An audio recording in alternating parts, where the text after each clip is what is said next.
Santo anjo do Senhor, meu zeloso e guardador, se a ti me confiou a piedade divina, sempre me rege, me guarda, me governa, me ilumina. Amém. Muito bem, então nós falaremos um pouco nesses dias sobre o sangue de Jesus e hoje, de forma introdutória, para nos introduzir neste tema, nós vamos meditar por que o sangue de Jesus tem poder e qual é o sentido da nossa devoção ao sangue de Jesus e por que nós devemos então pedir e clamar a este sangue, qual é a importância do sangue de Jesus para a nossa vida. E nós chamamos esta devoção do preciosíssimo sangue de Jesus. Então não é qualquer coisa, não é somente algo precioso, é algo mais do que precioso. Então, por que para nós o sangue de Jesus é preciosíssimo? E para entender isso, nós precisamos ir lá no Antigo Testamento e encontrarmos a diferença entre a antiga lei, a lei que Moisés prescreveu ao povo, e a lei que Jesus veio trazer. Quando nós vamos lá no Antigo Testamento, nós vamos observar que desde o início sempre houve na relação de Deus com o povo o sacrifício.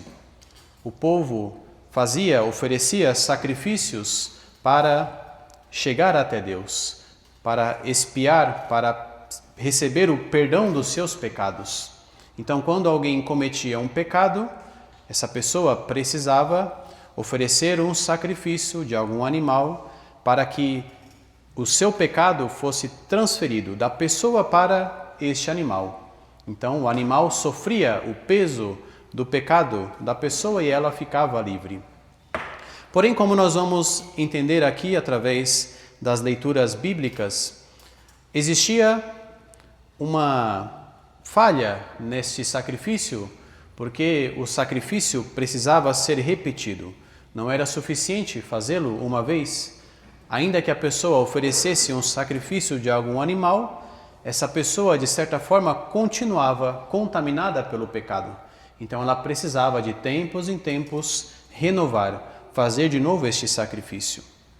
E aqui nós já começamos a entender que existe algo no sangue de Jesus que tem a ver com a nossa salvação. Então, a nossa salvação está ligada diretamente ao sangue de Jesus. E por que isso? Quando nós vamos lá no livro de Gálatas, na carta de São Paulo aos Gálatas, São Paulo diz no capítulo 4, no versículo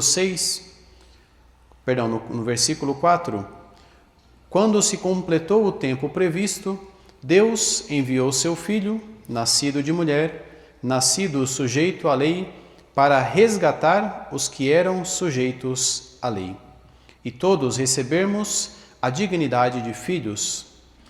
Então, São Paulo está falando aqui de um resgate.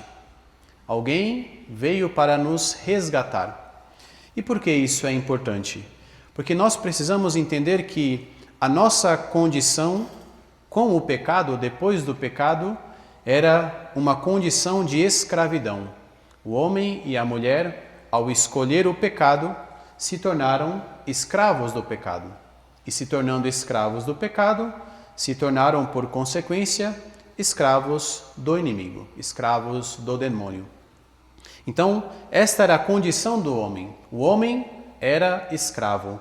Ele não era capaz de se libertar, de se salvar. Ele precisava de alguém que pudesse pagar o resgate. E é isso que São Paulo está dizendo. No tempo previsto, Deus enviou seu Filho para resgatar.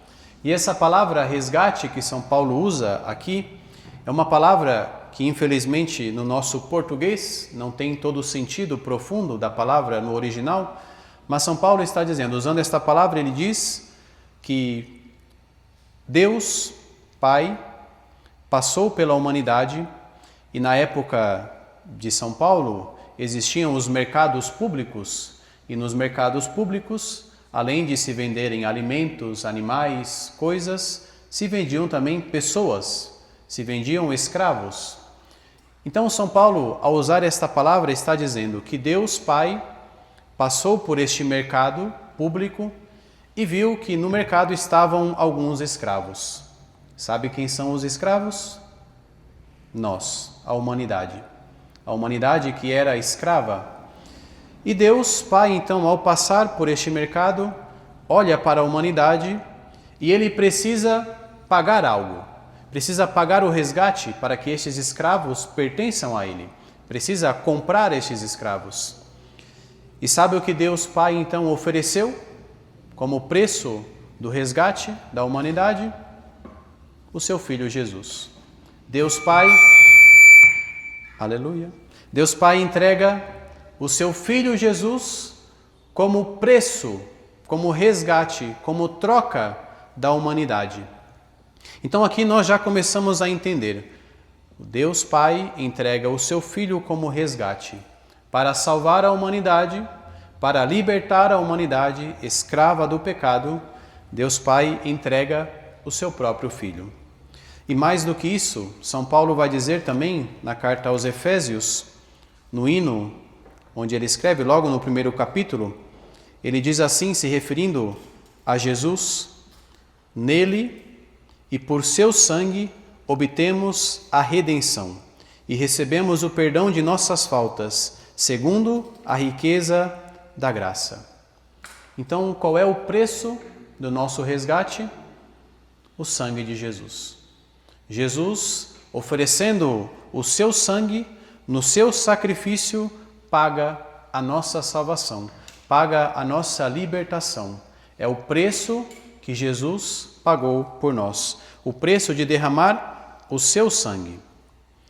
E mais para frente, agora Pedro vai dizer, na sua primeira carta, no capítulo 1, versículo 18, dizendo ao povo: tende consciência de que fostes resgatados da vida fútil, transmitida pelos antepassados, não ao preço de coisas perecíveis, como a prata ou ouro, mas pelo precioso sangue de Cristo, Cordeiro sem defeito e sem mancha. Então, qual é o preço da nossa redenção? O precioso sangue de Jesus. O sangue derramado na cruz é o preço no qual Jesus nos salvou. É o preço da troca. Ele, para nos libertar, para nos tirar da escravidão, ofereceu a sua vida no nosso lugar. Pois bem, além de ser o preço do nosso resgate, existe algo que acontecia no Antigo Testamento, como eu já falei, onde eram oferecidos sacrifícios no templo, e os sacrifícios oferecidos eram animais. Então havia o templo de Jerusalém, onde os sacrifícios eram feitos, haviam os sacerdotes que tinham a função de oferecer estes sacrifícios, existiam os animais que eram sacrificados, e aí, dependendo da classe social, dependendo do valor que a pessoa poderia pagar, dependendo do pecado que a pessoa tinha, ela oferecia um animal ou outro. Mas independente disso, sempre havia um templo, um sacerdote, uma vítima e um sacrifício. E este sacrifício era oferecido como expiação do pecado. Então, se eu tinha um pecado, eu ia ao templo, comprava um animal, oferecia e o meu pecado era expiado. Porém, como nós vamos entender aqui na carta aos Hebreus, o autor vai dizer que este sacrifício era somente uma sombra, era somente uma imagem, porque este sacrifício oferecido precisava ser repetido. Ele não mudava interiormente as pessoas, ele não tinha a graça de perdoar totalmente os pecados, porque ainda com este sacrifício as pessoas continuavam com a mancha do pecado original. O preço ainda não tinha sido pagado. Então, veja o que vai dizer o autor da carta aos Hebreus.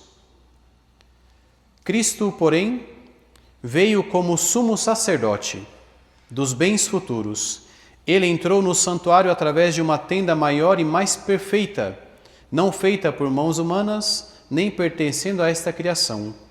Ele entrou no santuário, não com o sangue de bodes e bezerros, mas com o seu próprio sangue, e isto uma vez por todas, obtendo uma redenção eterna. Então, o que faz Jesus? Jesus oferece um outro sacrifício, não mais o sacrifício de animais, mas o sacrifício do seu próprio corpo. E o autor da carta aos Hebreus vai dizer que este sacrifício é feito uma vez. É um único sacrifício, um sacrifício que não pode se repetir. Como o de antigamente, que precisava ser repetido, este sacrifício agora é feito uma vez e para sempre. E a diferença dos sacrifícios do Antigo Testamento, este sacrifício de Cristo nos muda, nos perdoa totalmente. A palavra bonita que nós usamos é que este sacrifício nos dá uma mudança ontológica, ou seja, muda o nosso ser. O sacrifício da antiga lei não nos perdoava os pecados interiormente. Era somente um perdão ritual, um perdão exterior. Mas o sacrifício de Cristo, o seu sangue derramado na cruz, nos perdoa interiormente. Há uma mudança em nós. De fato, agora o preço do nosso pecado foi pago. E de uma vez por todas. Então nós entendemos por que nós precisamos ter confiança nesse sangue de Jesus. E o autor então continua dizendo, no capítulo 10, no versículo 19, temos, pois, irmãos, a confiança de entrar no santuário pelo sangue de Jesus, pelo caminho novo e vivo, que ele inaugurou para nós, passando através da cortina, quer dizer, através da sua humanidade. Então, nós precisamos ter confiança pelo sangue de Jesus, por este caminho novo que nos foi aberto. Então, você consegue entender que a porta para a nossa salvação, a porta para o caminho de santificação para a nossa vida, passa por esse sangue derramado de Jesus? Passa por essa entrega, passa por este sacrifício. E como nós sabemos, quando Jesus morre na cruz, ele entrega todo o seu sangue. Tanto é que no Evangelho nós vemos que quando o soldado perfura o lado de Cristo, sai sangue e água. E a ciência diz que quando um corpo sai água, é porque já saiu todo o sangue. Jesus entregou até a última gota do seu sangue. Então este sangue tem poder salvador. Este sangue tem poder redentor. E nós, o que podemos conseguir através deste sangue? Se ele já entregou tudo isso para nós, o que mais ele não nos entrega? Se ele já ofereceu o seu sangue precioso para a nossa salvação, quem dirá aquilo que nós precisamos para a nossa vida? Esse Deus que não negou entregar a Ele mesmo a sua própria vida por nós. E por isso nós precisamos ter confiança. Confiança neste sangue redentor. E mais do que isso, o sangue de Jesus é o elo da nova aliança. E é por isso que ele diz, quando institui a Eucaristia, tomai todos e bebei, este é o cálice da nova aliança. É pelo sangue de Jesus que se estabelece uma nova aliança entre a humanidade pecadora e Deus. A aliança que foi quebrada pelo pecado é restituída pelo sangue de Jesus derramado na cruz. É o canal, é o meio pelo qual a nossa salvação é obtida. Então, meus irmãos, peçamos, clamemos este sangue de Jesus, este sangue que tem poder. E toda vez que nós celebramos a Eucaristia, este mesmo sacrifício de Cristo, esse que foi único, irrepetível, Quando nós celebramos a Eucaristia, nós não repetimos o sacrifício de Cristo. Cristo não morre de novo, porque Ele já morreu e não morrerá mais. Porém, quando nós celebramos a Eucaristia, sabe o que acontece? O mesmo valor daquele sacrifício na cruz é trazido para o altar. O valor do sacrifício de Cristo desce até nós e nós recebemos a mesma graça. É essa graça que se renova, que se faz presente na nossa vida. Por isso, quando nós participamos da Eucaristia, nós podemos ter essa certeza. É o sacrifício de Cristo que se faz presente. O mesmo sangue que foi derramado naquela cruz se derrama de novo no altar. Desta vez, não de forma cruenta, não com o sangue, mas de forma incruenta, através do pão e do vinho. Que nós, continuando este caminho, possamos pedir que este sangue de Jesus seja derramado sobre nós, sobre a nossa vida. Louvado seja o nosso Senhor Jesus Cristo.